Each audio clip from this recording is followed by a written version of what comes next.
As Holger already introduced me, my name is Céline, and I'm an education designer at Butterflyworks. And that's actually just a fancy word for saying that I design education projects and I develop projects. I think about the content of our projects. But before I tell you a bit more about our organization and about our design thinking approach, I want to do a little warm-up to make it a bit more informal and to introduce our work. So if you pair up with the person sitting next to you or sitting behind you, so pair up, like look around you, like someone sitting behind you, next to you, and have a good look at each other. Look at the appearance of the other person. What is he wearing? She wearing glasses? Is he wearing any accessories? So have a good look at each other and observe the other person for a few seconds.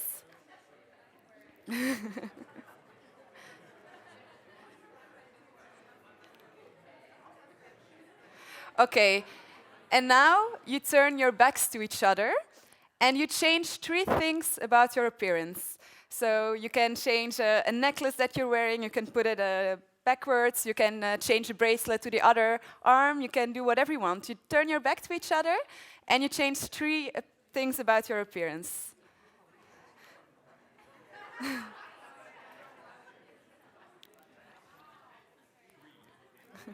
But without looking at each other. So you turn your back.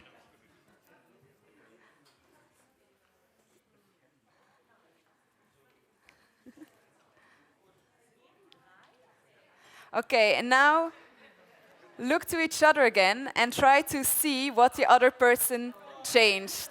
Try to guess the 3 elements that the person changed about their appearance.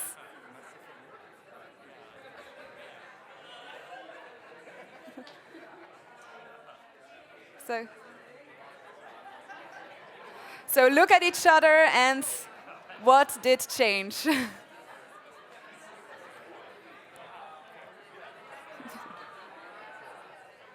Okay, so thank you for being very enthusiastic about this. Well, this is working very good.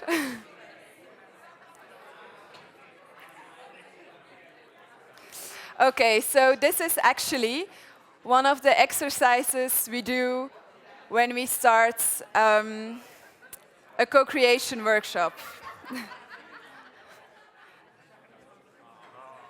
Okay. Okay, is everyone ready again to follow the rest of the presentation? No? I think this was maybe a bit too much fun. Anyway, this is something we do to get people out of their comfort zones, to try something new and to bring people in sometimes very formal environments into informal situations. And as was already introduced, Butterflyworks is a social innovation studio, and we develop education projects and communication projects in emerging economies.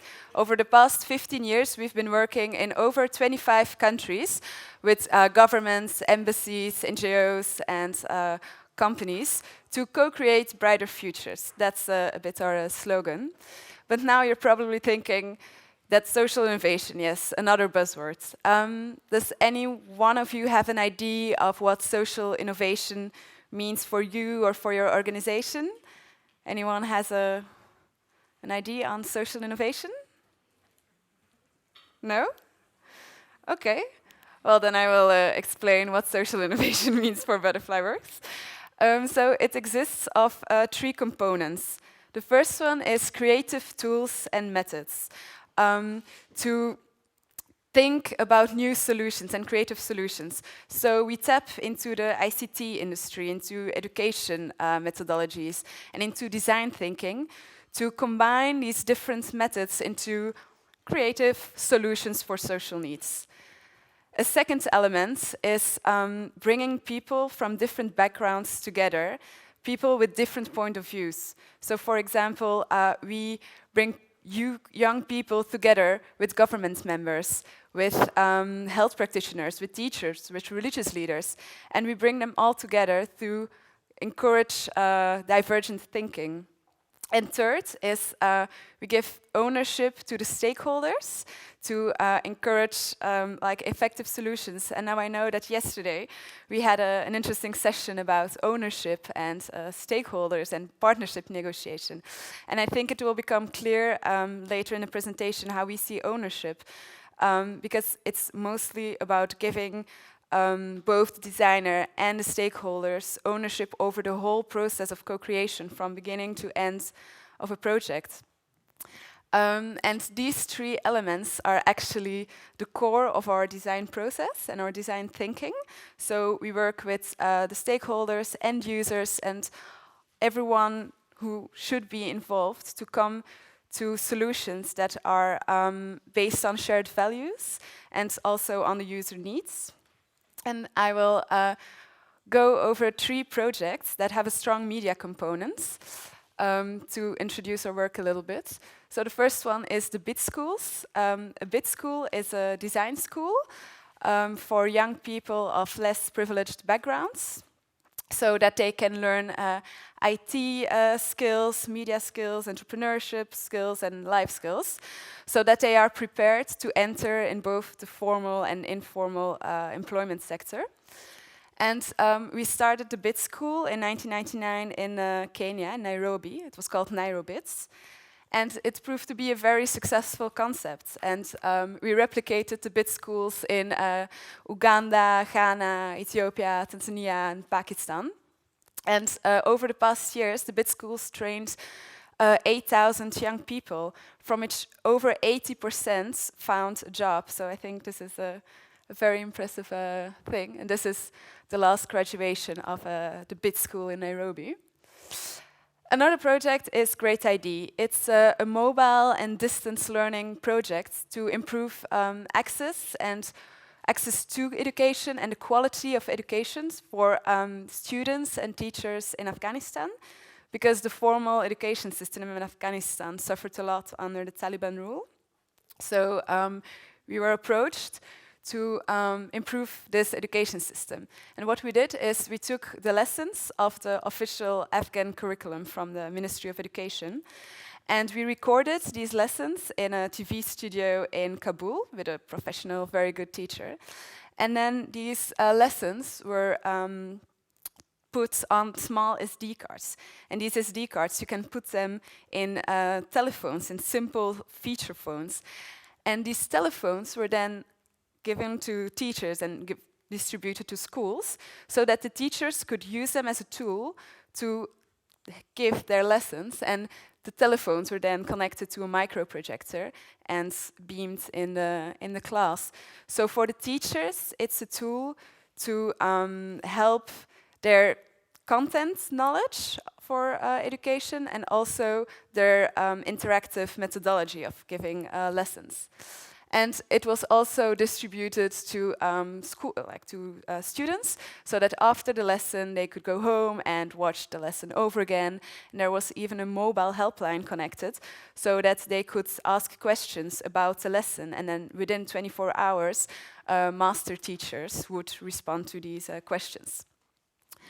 And the last project is Wajensi, and it's a project celebrating peace-building initiatives in the Democratic Republic of Congo, because there are a lot of change makers and a lot of people trying to make a change and to do something good in the country, but often their stories remain unheard. And on the other side, there are also a lot of people wanting to make a change and wanting to do something, but they have no idea where to begin, and they lack positive role models. So we wanted to bring these two groups together through a network. So Wajensi is now a mobile network for change makers to share their stories, ask questions, give advice. And it works actually very simply. It's a bit like WhatsApp.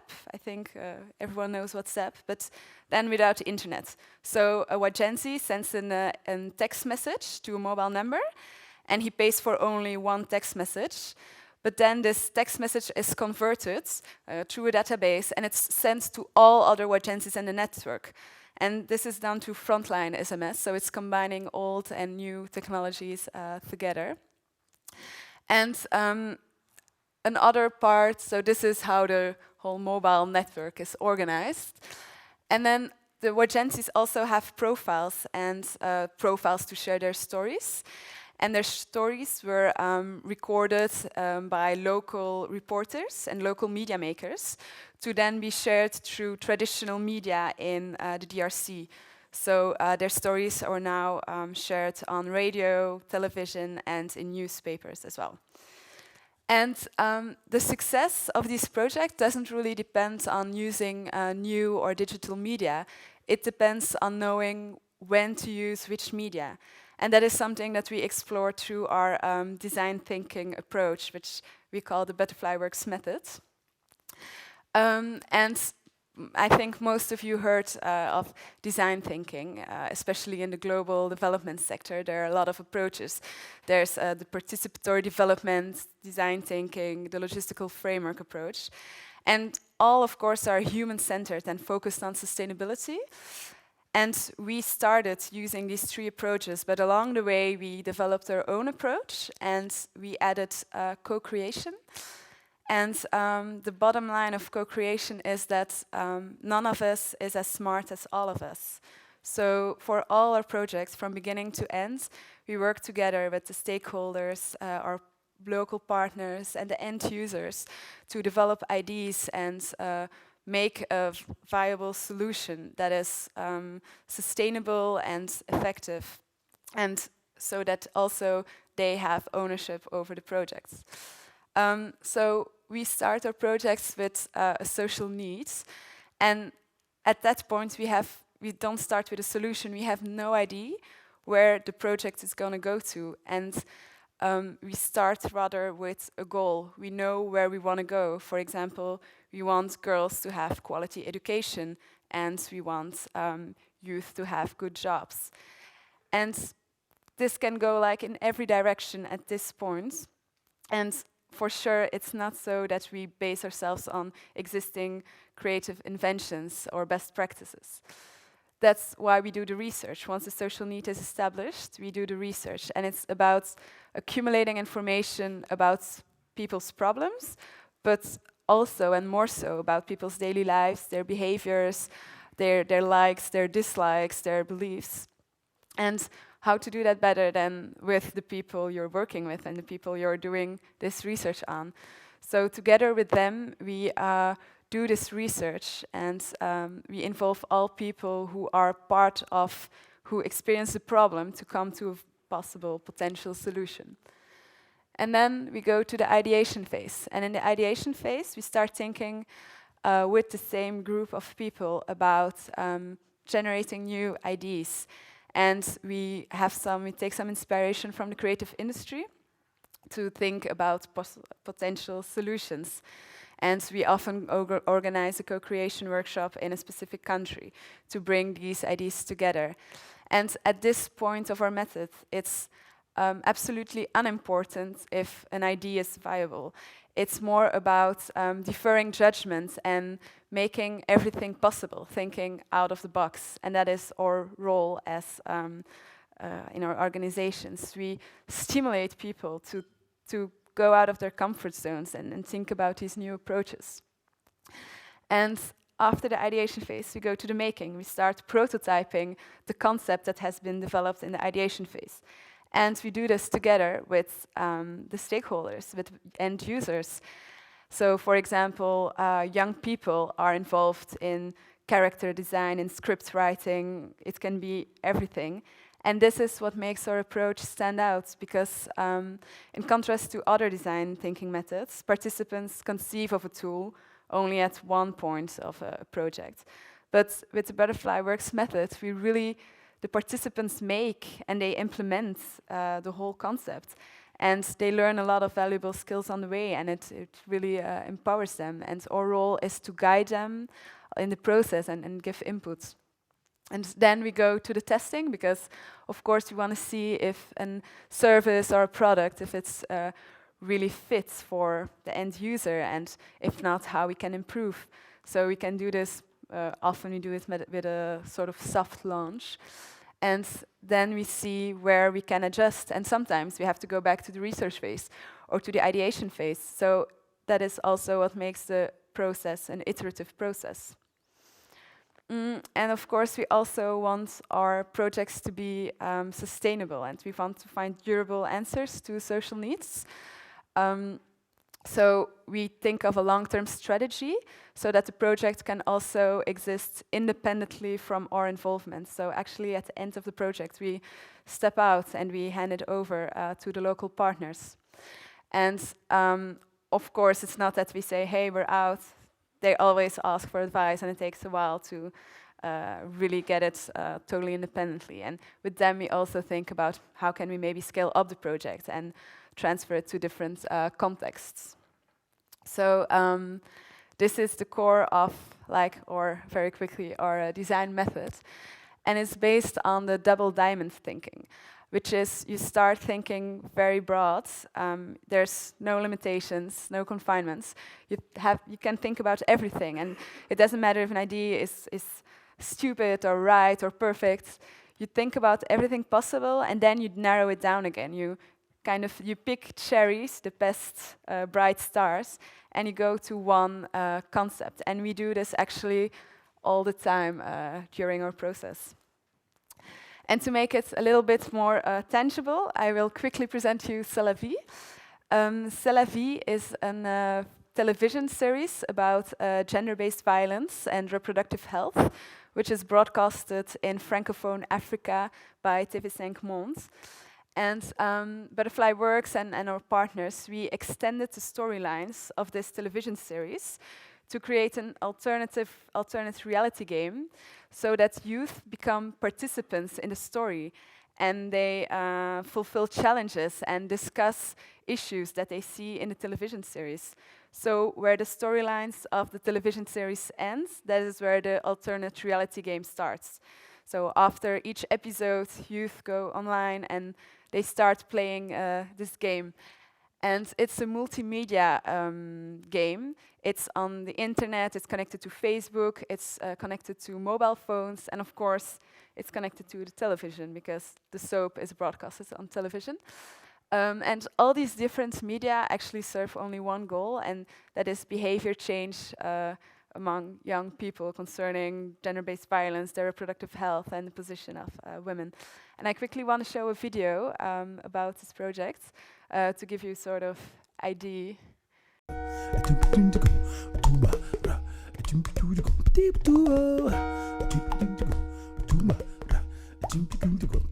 Cool. Merci de jouer. Regardez ce qui va se passer les prochaines semaines dans le jeu.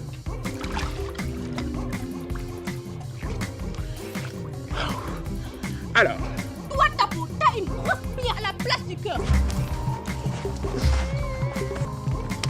vous savez ce qui me fait le plus mal?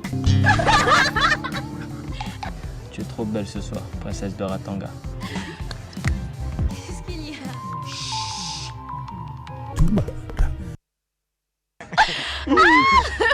Je m'étais dit. Okay, so we already had foot on the ground with this local partner in Senegal, RAS, it's a multimedia organization.